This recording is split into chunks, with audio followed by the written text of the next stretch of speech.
మనం deep fry చేసినా లేకపోతే పిండి వంటలు చేసినా సరే ఆయిల్ కింద చూసుకున్నట్లయితే మనం చేసిన పిండి అవి ఏవైతే కొంచెం కొంచెంగా అలా ఉండిపోతాయి అనమాట. మనం ఎంత టీ స్టైనర్లో వేసి మనం వడగట్టినా సరే వస్తూనే ఉంటాయి కదా, అలా రాకుండా ఉండటం కోసం టీ స్టైనర్ లోపల నేను ఇక్కడ కాటన్ అనేది పెడుతున్నాను. కాటన్ పెట్టేసి మనము వడపోసామనుకోండి, చూడండి ఆయిల్ మాత్రమే చక్కగా కిందకు వచ్చేస్తుంది. ఇంకా ఆ ఫుడ్ ఉంటుంది కదా చిన్న చిన్న ముక్కల్లాగా అయిపోయి ఉంటుంది, అదైతే అసలు కిందకి రాకుండా ఆ కాటన్లో అలానే ఆగిపోతుంది అనమాట. ఇలా మనం వడగట్టుకోవచ్చు.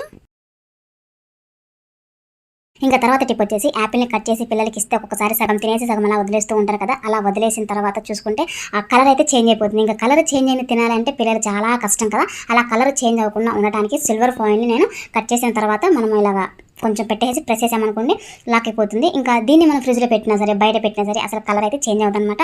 ఈ టిప్ అయితే అందరికీ తెలుసు అని అనుకుంటున్నాను. నేనైతే ఇలాగ కూరగాయలు కట్ చేసిన తర్వాత ఇంత పెద్ద సొరకాయ ఒకేసారి వండలేం కదా, కావాల్సినంత కట్ చేసుకుని మిగిలింది మనం ఇలానే ఫ్రిడ్జ్లో పెట్టామనుకోండి పాడైపోతుంది. అలా పాడవకుండా సిల్వర్ ఫాయిల్ పెట్టి మనము ఫ్రిడ్జ్లో పెట్టుకున్నట్లయితే కొంచెం ఎక్కువ రోజుల వరకు వాడుకోవడానికి వీలుగా ఉంటుంది.